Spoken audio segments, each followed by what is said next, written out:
When Dane Ducharme sat across from detectives, she relied on one fragile defense. I have spent years doing everything I possibly can to forget. I believe that. And not just that, with my injury, it's even more cloudy. Shit is like more scattered and cloudy than what it was prior to my accident. The detective didn't confront her with anger. He guided her, carefully, methodically, letting her contradictions reveal themselves. Some of it wasn't right, but I don't know if that's because you were choosing for it not to be right, or if you were actually just mistaken because it's been so long. I gave you everything. I give you the benefit of the doubt and say, yeah. But could that be true? Or was this the final layer of a lie that had lasted 16 years?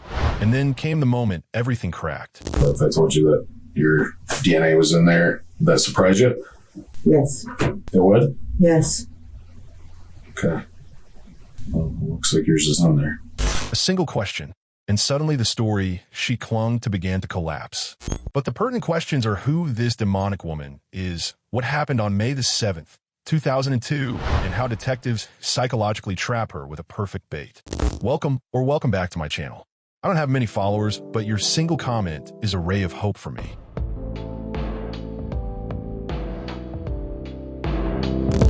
On the cool evening of May 7th, 2002, in the small town of Charlotte, Michigan, inside the home of Beverly McCallum, an argument erupted between her and 37-year-old Roberto Carballo, her husband.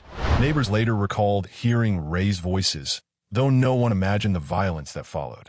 By early morning hours of May 8th, a family van rolled silently out of the driveway. Inside sat Beverly, her daughter Dane Ducharme, young Cicely, and Chris McMillan, each carrying fragments of the night's horror. Cicely, only 9 years old, would later recall waking to an explosion in the woods as flames consumed a metal trunk hidden deep off a dirt road near Grand Haven. Inside that trunk lay Roberto's mutilated, burned body. For 16 years, the case went cold. The corpse, too damaged to be identified, became known only as Jack in the Box. Seasons changed, snow buried the past, and summer heat dried the earth where his remains had been left. Then in 2015, a single email from Cicely shattered the silence. She told detectives the man in that trunk might be her father. Investigators reopened the case. Old memories resurfaced. Stories shifted, and one by one, threads began to unravel. Soon, 3 names surfaced: Beverly, Dane, and Chris, each tied to the murder that had long been buried in ash and lies. And finally, after years of evasion, they brought Dane to interrogation. Today, we will look into the psychological aspects of this interrogation.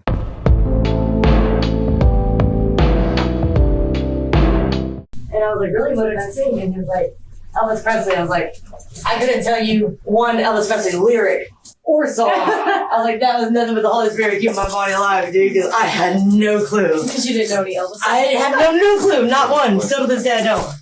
And so anyways, long story short, it was like really like heart-wrenching, like, oh my God, thank you so much. But holy cow. Let me get a key and I'll take those, thank you. off you. No worries. Okay. I'll be right back. Gotcha. What was your name, honey? Ducharme, Deneen. Deneen? Okay. Yes, that's serious. So where's your partner Bill? And then Bill Bob retired. Oh. Bob left me on my own. So Did you new partner yet?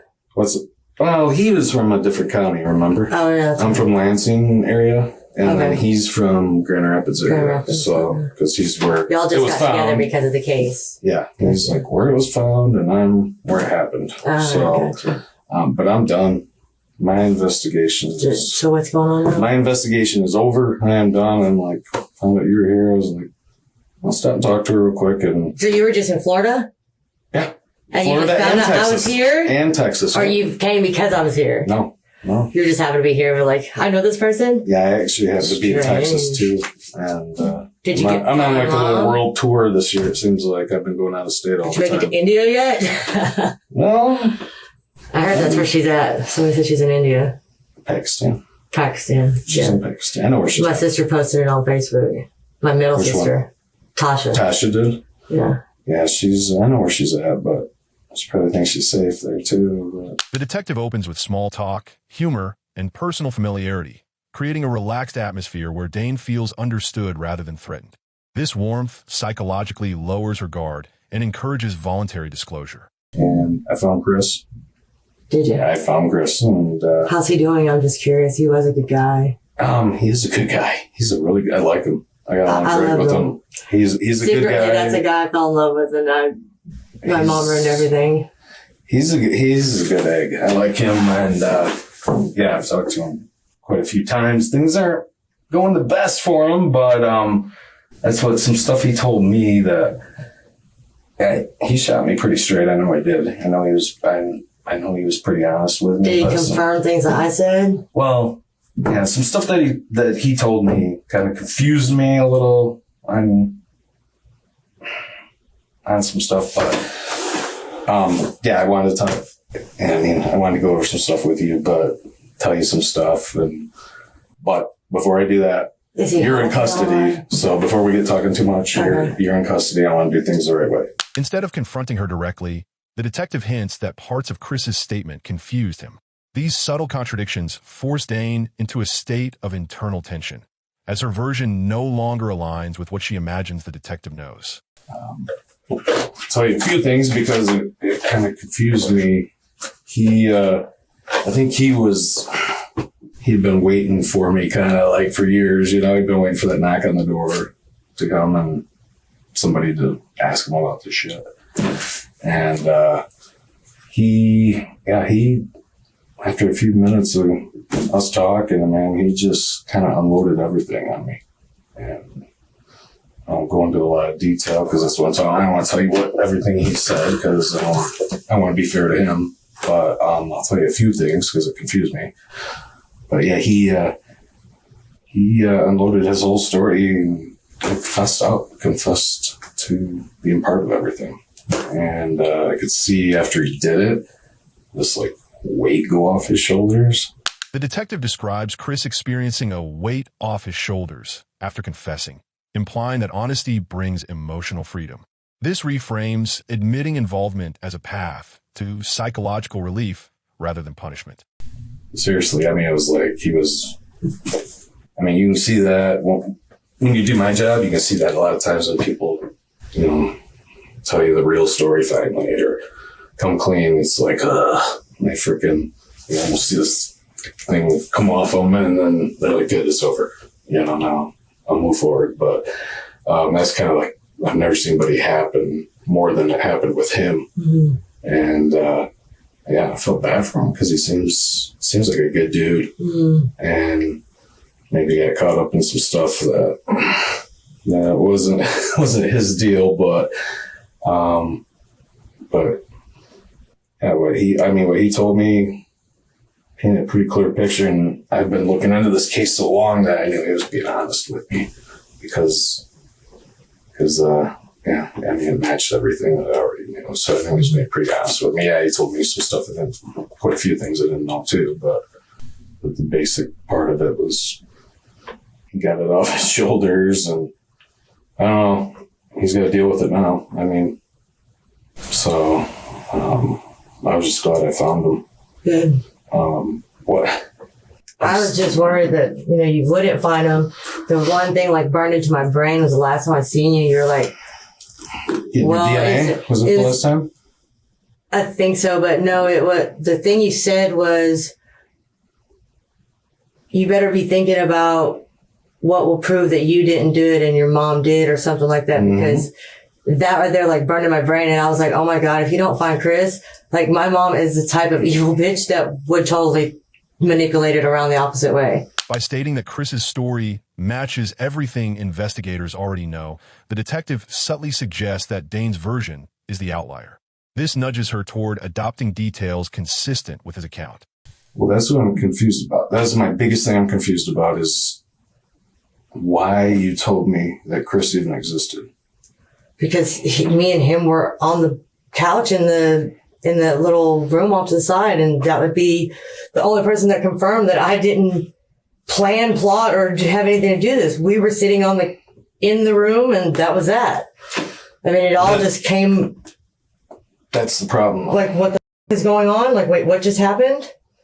That's why I asked you that, because he doesn't, don't get me wrong, like he's kind of like you are, like, oh, Chris was a good guy, but he's like same way about you, like, oh, I miss her, I haven't talked to her, and he like doesn't have like any hard feelings towards you, but he, I don't know how to explain, but he's not like has any kind of hard feelings towards you or your mom, but he's not happy about the situation he got put into. That's how to describe it. It's weird, but that's not the story. I will say that I won't go into specifics. I'll give you a couple so you know I'm not bullshitting you. Okay, but that's not the story he told. Was the one you said about the couch thing sitting on there. It was quite a bit different story about all three of you kind of being more planned out what was going to happen to Roberto.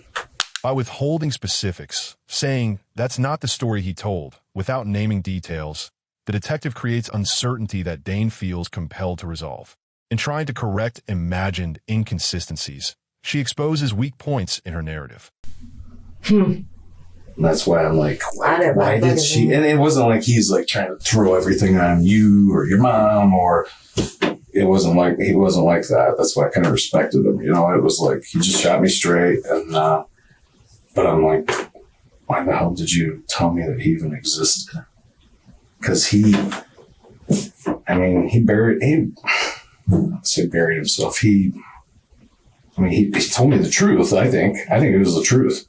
Well, Based on what I plot knew. or plan to do anything to anybody, and he would be the only one that can confirm that we were sitting there playing the guitar, eating pills, and smoking weed when everything was just like, bam, what the happened? Wait, what?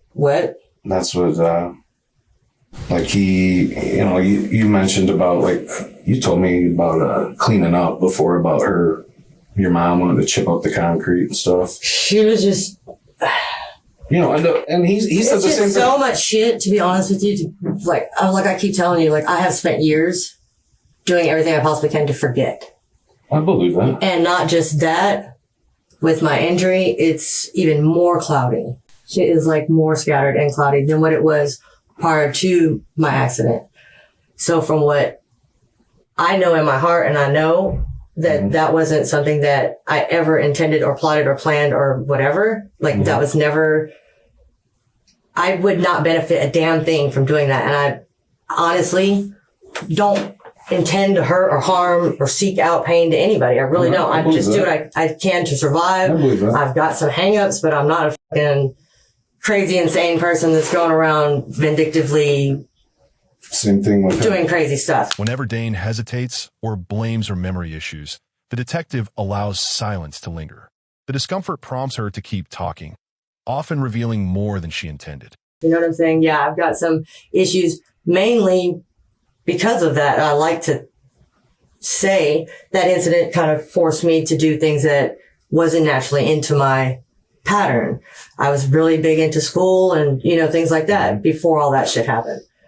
And I think it's the same thing with him, because you look at this guy and I'm like, I wouldn't think he'd hurt a flea.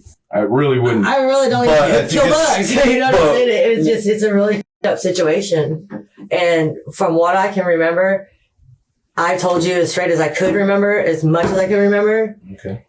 Straight to you from day one, and for me not to tell you about Chris would just be, why even go there? You know what I mean? That's what I'm so all I could do is tell you that there is another person, because y'all were kind of adamant that there wasn't, that it was just me and my mother. And I was like, no, there was. When you came and visited me, I think I had a picture or something with him in like the corner of one of my pageant pictures. And I showed it to you. It was like, it just had like a side of his face, a corner of his face. Yeah, that wasn't him. No, that was somebody else. But yeah, I remember that. But no, I mean, most of what you told me was like, true. All I could do is, just be as honest as what I could remember, all that I could tell you, all that I could remember, and just give you as much truth and facts that I had. So that is why I told you about Chris. Well, that's the thing. Yeah. Cause you were, that's why I wanted to ask you about it, because I want to be fair to you, because you told me a lot of truths about that he existed, about his name. I mean, his first name and his last name started with a Mick, you thought. Yeah. And he played the guitar, all which is true. I mean, his brother's not in the music business, but the detective repeatedly says he wants to be fair to her, framing the interrogation as collaborative rather than adversarial. This reduces defensiveness and keeps her talking freely. That was what He understood why maybe you thought that, because I don't know if you had a friend that was or something, or a good friend. Somebody's house basement. They had like music things on the wall, plaques and gold things. But no, that's what you gave me that stuff, and I want to be fair to you because I owe you that because you didn't have to tell me that stuff, and I'm like, then I talked to Chris, I'm like, why did you tell me that stuff? What am I missing? I wanted to give you a chance to really. And I if never you're missing would something have or I'm plotted missing or planned to do anything, especially to Roberto. I mean, I know as crazy as it sounds, as fucked up as my family has been, there's nothing and no reason as a child who has seeked out her father why I would want to take a father from one of my siblings. I have suffered so much in my life not to have a father, or my biological father. So it's just against everything. Just like we said though, you're not the type of person that's going to go out. I got to worry about killing somebody every weekend for your kids. It's welcome to my job because 95% of the people I deal with contact you, are people that normally wouldn't do something they did, but because of circumstances or because of a lifestyle they're having right then, or just a situation they get thrown into. No, I'm serious. That's what happens to 95% of people. Yeah. Well, my mother is not that breed. The detective repeatedly validates Dane as not the type of person who would hurt someone. This complimentary framing pressures her to maintain a morally consistent self-image, leading her to over-explain her actions and generate contradictions. I have nothing to say to our mother. There's nothing I want to say to our mother. Why would I talk to her? Right. Cicely, same thing. Why don't you talk to mom? I was like, I don't want to talk to mom, Cicely. The only time you or Tasha should ever contact me is if you're contacting me to let me know my mother is dead. Other than that, I have nothing to say to y'all anymore. Nothing. You don't talk to your mom. When's the last time you talked to your mom? Right after we were there? Right after my grandmother passed, inside the mosque thing. So you haven't talked to her since we first met? Mm-mm. When I spit in her face at the mosque, that was the last time I talked to her. When she buried my grandmother that was Catholic nun in a Muslim cemetery next to Ahmed Abdul. You got a Mary Cross Maglicetti. Her middle name is Cross. Mm-hmm. I don't know. You're not the only member of your family. Feels like she is supposed to be in the Hudson River with my grandfather. It was in her will since 1985. Yep, I remember all that, and I just wonder if you'd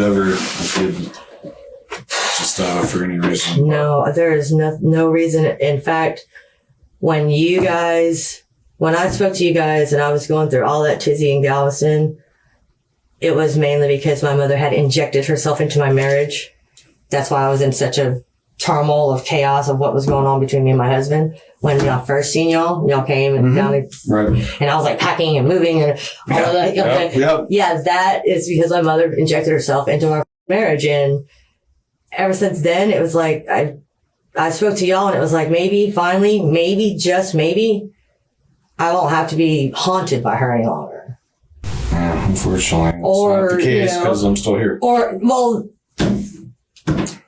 I don't consider you a haunt. I don't consider you a haunt. I consider you more of a path to, resolving this. Well, that's what I'm trying to do. I am, like I said, I'm not lying to you. I'm all done with my stuff. Yeah, it's all completely done. And the detective repeatedly brings up Beverly, knowing it provokes strong emotions in Dane. As she becomes upset, her cognitive control weakens, making it harder to maintain a constructed narrative.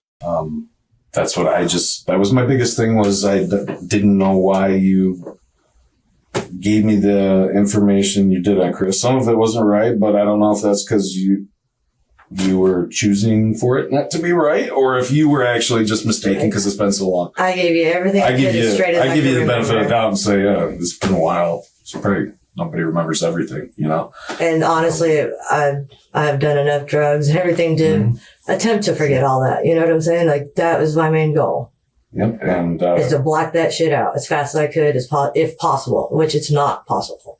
No, it's not possible. No matter how much you do. I think Chris has tried to do the same stuff, try to block it, and you know, the more we talk, the more stuff that he remembers.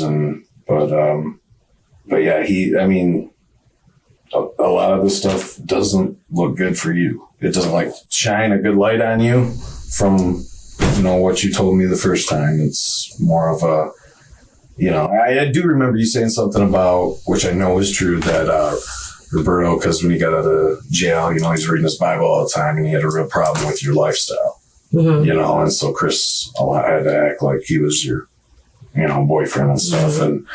And so I know that was, and he didn't want you around much because of that. But, and then your mom, she's got her own reasons for what she does, you know, but, and So what is the end verdict of your case? Or well, that's what I'm just trying to see if there's anything else that you want to tell me that I've got wrong. Rather than calling her deceitful, the detective uses soft phrases like, "I'm confused," or "What am I missing?" This forces Dane to mentally juggle her story, Chris's story, and the detective's uncertainty simultaneously, making deception harder to maintain. He didn't help. And that either. would be like a reason she could tell me, you know, if Chris she said was he trying helped to. murder him. Yeah. Well, we did. I'm like, I can't spoon feed you everything you said, but yes. Yeah. But No, that's not how that happened. I mean, we're sitting on the couch in that room, and she came in there and just wailing. what? I mean, we were talking about the patch thing, the concrete patch. I don't know anything about a concrete patch. What's that? I don't recall anything about a concrete. Well, you had told me about a patch where, because your mom was trying to clean up so good that she was chipping up concrete in the basement. I just don't remember. But no, I mean, that was something you told me the first time we met. I think the first time we went down to Texas, you told me about that. And then I went back to the house and sure enough, there's a concrete patch. But that, you know, Chris told me the same thing. But he said, you laid the patch because you're really good at this stuff. And somebody else actually told me you're really good at like brickwork or mason. Just tile before. But I'm just telling you what I heard. I heard you're talented at that stuff. But he said that you did that patch in the basement. That was your work. He mixed it up for you and you laid the patch. I don't remember shit. I don't remember that. Okay.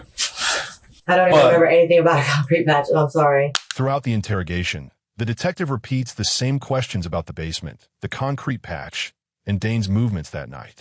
The goal isn't redundancy, it's destabilization. Repetition forces Dane to relive the same mental strain again and again, slowly exhausting her ability to maintain a clean narrative. Do you remember much of what you told me like the first time we I don't remember even met? talking to you about a concrete patch. I'm sorry. It's probably part of my injury. Because I had Which injury? The one with your traumatic leg? brain injury, yeah. But I mean, you remember us talking though. I do remember you because talking, you remember but things being there's hectic at your house. there's things that it's like even like words stuff. It's kind of like your mind. You know, you put things in order in your mind. The way so these are organized like in your brain. You kind of like when you think you can find it, you go back to a vision or image and you pull it up like that. Well, it's like it's there, but it's not in the right spot. Like you're like, I know this, but I don't know how to explain it, but it's not there. It kind of happens like that with concussions too. Yeah. I've had really bad concussions. But it affects me with writing. I'm having issues with spelling things, sentences. I find a lot of loss of words, Like the putting right the right word. words to stuff? Yeah, the right words in the right gotcha. sentence. Yeah, that's what it's Sometimes like I'm then. putting the wrong word, but there are memory losses and lapses and shit that's gone on too from the accident. But that I don't recall. I honestly don't recall shit about it. Because he had a pretty good memory about that stuff. He remembered actually a lot of really good things. I don't remember talking to you about it. That's the weird thing. You're saying I told you about it, but I honestly don't recall. Okay. Yeah, that's... I'm just saying he had a good memory about everything. About a lot of detail, and that's like I was telling you that time. The more detail you can give me, something I can go and back up, where I believe you over if your mom The put only handcuffs thing on her. and that's what I told you, like the only one that could possibly add any more detail would be Chris, and I would think that he would do it in my favor, but He didn't. I didn't. He didn't do it in your favor. When Dane blames her memory injury for inconsistencies, the detective anchors her against fixed, verifiable details, such as her earlier statements, Chris's testimony, or medical records. By tethering her to concrete facts she cannot reinterpret, he weakens the shield of "I don't recall." Why is she giving Chris's name? I mean, because that kind of really ended up hurting you. Well, I mean, I'm just being honest with you. I mean, Okay. I'm being honest I've with just you. always been that way. I mean, that was all I could do. I gave you everything I could remember and all that I could in every way that I could. Mhm. And Chris was the only other thing that I could remember that maybe could possibly help you. I mean, and, it's someday you'll see the reports and stuff, I'm sure, because there's a lot of them that it did. That Chris isn't the only person that remembers stuff, and that when he tells a story and it matches other people that he hasn't seen in years, and it matches their story to stuff they remember, then you got to give us some credibility, right? And that's kind of what happened here. okay, so we're He's not the only one that remembers stuff. So- well, I mean, I'm not by no means saying that, hey, I have a perfect freaking memory, but I'm definitely not a plotted murderer either. Okay. That's what is there another reason why this stuff would have went down besides like what I mentioned? Like with your mom, Got it. she kind of wanted to go back into she didn't like the life she was leading. It sounded like she wanted to go back into the drug. Who did? Your mom, because she didn't have a lot of money. Robert's work at delivering papers and stuff like that, and always fighting with them, and it's like she was too happy. It was time to move on, but I don't know. The only thing, and I used to tell my mother, was that it was like she resented Robert for all the years she went to visit him in prison, and that was like she resented him for. I'm asking you to remember, but I know you don't want to remember I really can't. because it sucks. I can tell Chris didn't want to remember too because it sucks. It really does. I really can't. You remember? What do you remember of the night there in the basement? What do you remember of that? The detective doesn't attack her. He empathizes, saying he understands why she doesn't want to remember and acknowledges how painful it must be. This compassion invites vulnerability rather than defensiveness. When Dane finally cries, it's not because he cornered her aggressively, but because he gave her permission to let the emotional burden surface. I mean, I'm fucked up that I guess you think that or that you believe that I plotted, planned, rehearsed, and all this stuff. Well, There's really and that's another reason is people got reasons for everything, and there's reasons for everything. So, and I know that. I don't. that is not something that I would do. Well, It's just it looks like you were part of this, though, to me, and that's why I'm okay. You're part of this, then you're part of this, but why? That was the other big question. It was like, was it just because your mom's an influence, or because Roberto didn't like your lifestyle? I mean, I don't know. Just looking at that concrete patch there, do you remember any of that now? About laying that patch for your mom? I don't recall laying a patch. I don't remember anything of that, like Chris mixing it up for you, and you. No, I really don't. If I told you your DNA was in that patch, when you're doing something like that, you sweat, and it's so sensitive now. They're testing now, it's so sensitive. But if I told you that your DNA was in there, would that surprise you? Yes. It would? Yes. Okay. Well, looks like yours is in there. Because that's definitely all, obviously the crime lab's in there, they're right there, but yeah, they found all kinds of stuff in there. So, Yeah. The detective's sudden revelation, "Your DNA is in the concrete patch," is a psychological jolt. He times it precisely when Dane insists she remembers nothing, making the evidence feel even more unavoidable. Shock weakens cognitive defenses, forcing suspects to confront reality. Basically, what they found supports Chris's story that he told. And other people I interviewed supports Chris's story that he told. Okay, it doesn't support what you were telling me. I've told you everything I can remember. As much as I can remember. That's it. So I'm trying to give the last chance here, Deneen. I really am. Because I'm telling you that, yeah, there's a lot of stuff that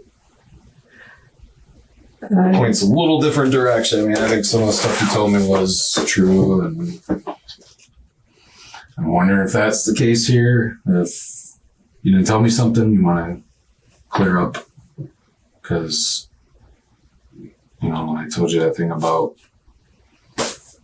telling your story and making sure, anything you could say where I could go back up your story and confirm it would help. And I told the same thing to Chris. I did everything that I could. And I did confirm some stuff, like you really remember, and you told me about the basement. I think about you did tell me about the chipping up of the basement and stuff. And as soon as I got home, I went to the house. I couldn't remember. I mean, I can't remember more than what I've given you. And if that's what I've told you, that's what I told you, then, and it's helped you, then I'm glad, because I told you then, because now I can't remember. Mm-hmm.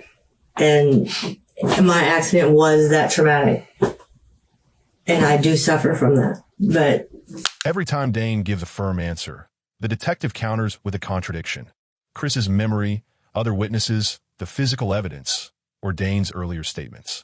By piling contradictions faster than she can patch them, he overwhelms her ability to maintain coherence. I've given and said all that I wish I could say more, or I wish I could remember more. God honest, I can't. And we kind of got stuck here. We ran out of funds here. Gotcha. We were trying to get closer to Orlando area, Hollywood, like that down south more. Oh, okay. Down south more, Florida. Yeah, there's probably areas you could be then. Yeah, we ran out of funds here, so. Jacksonville's a rough town. Yeah, It's dangerous. It's a dangerous town.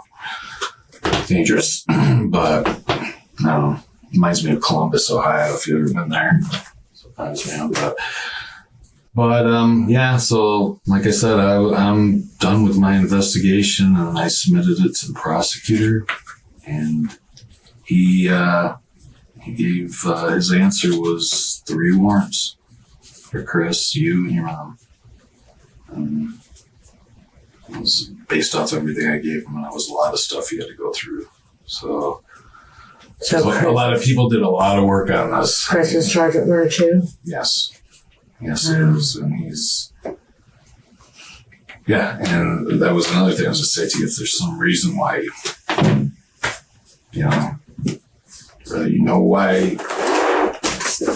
why he helped, or why. Near the end, the detective outlines what the prosecutor will charge: murder, conspiracy, mutilation, and explains the seriousness of the coming trial. He isn't threatening her. He's forecasting. This creates an internal countdown. Speak now or lose control of the narrative forever. I don't want to see anybody take any unnecessary blame either. Definitely. I know you probably think I'm a lying bitch, but I swear to God, I've given you all I can remember. I think you're still holding back some stuff because it doesn't make you look good.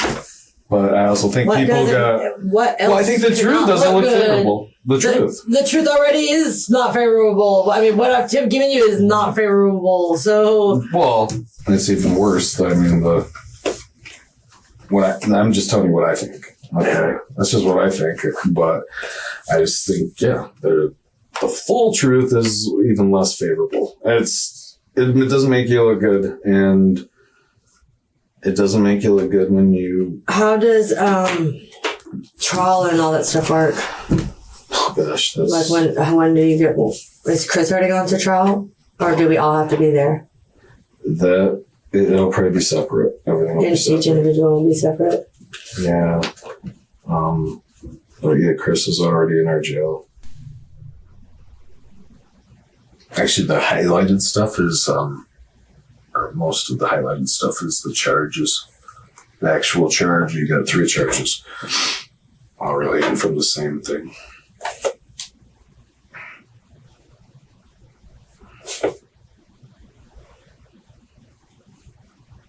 Oh my God.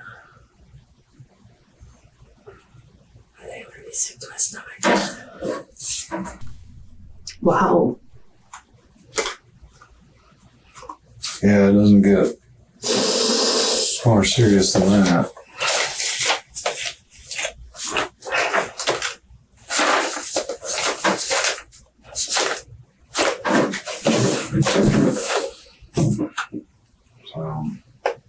So at some point, yeah, you're gonna have to be shipped up there.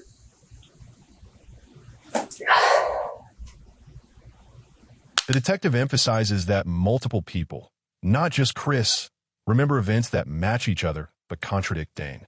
By presenting a unified wall of testimony, he isolates her psychologically. A lone narrative feels riskier to defend than a collective one.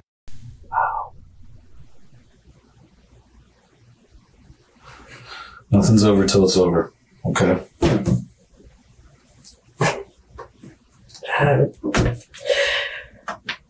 Pray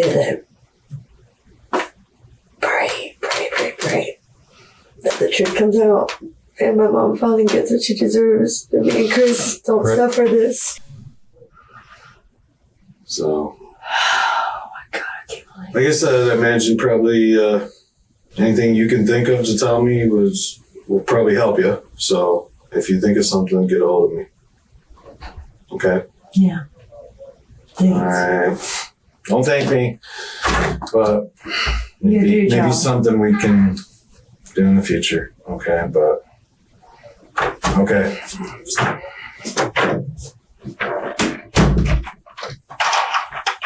The detective gradually separates Dane from her mother's influence, insisting that the courts will judge her choices, her role, and her actions. Removing the scapegoat forces Dane to consider herself as the central actor, a psychologically painful shift that interrogators exploit.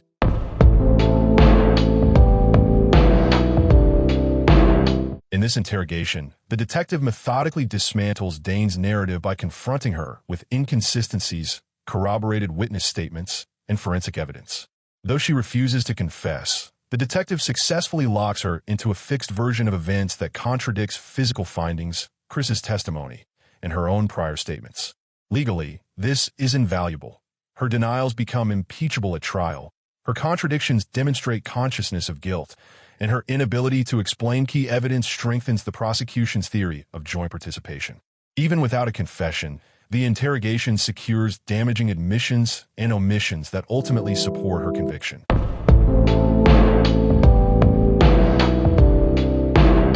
In the long-running Jack-in-a-Box murder case, the courts have now handed down substantial prison sentences to the key defendants involved in Roberto Caraballo's 2002 killing. Darlene Dane Ducharme, who was convicted of first-degree murder for her role in bludgeoning and disposing of Caraballo's body, is serving life in prison without the possibility of parole, as mandated under Michigan law for a first-degree murder conviction. Christopher McMillan, who pleaded guilty to second-degree murder and conspiracy, received a 15 to 40-year prison sentence as part of a plea deal in exchange for his cooperation with prosecutors. Most recently, Beverly McCallum, Caraballo's wife and the final defendant in the case, was convicted of second-degree murder and mutilation/disinterment of a body. She was sentenced to 40 to 60 years in prison, bringing a measure of closure to a case that went unsolved for more than 2 decades.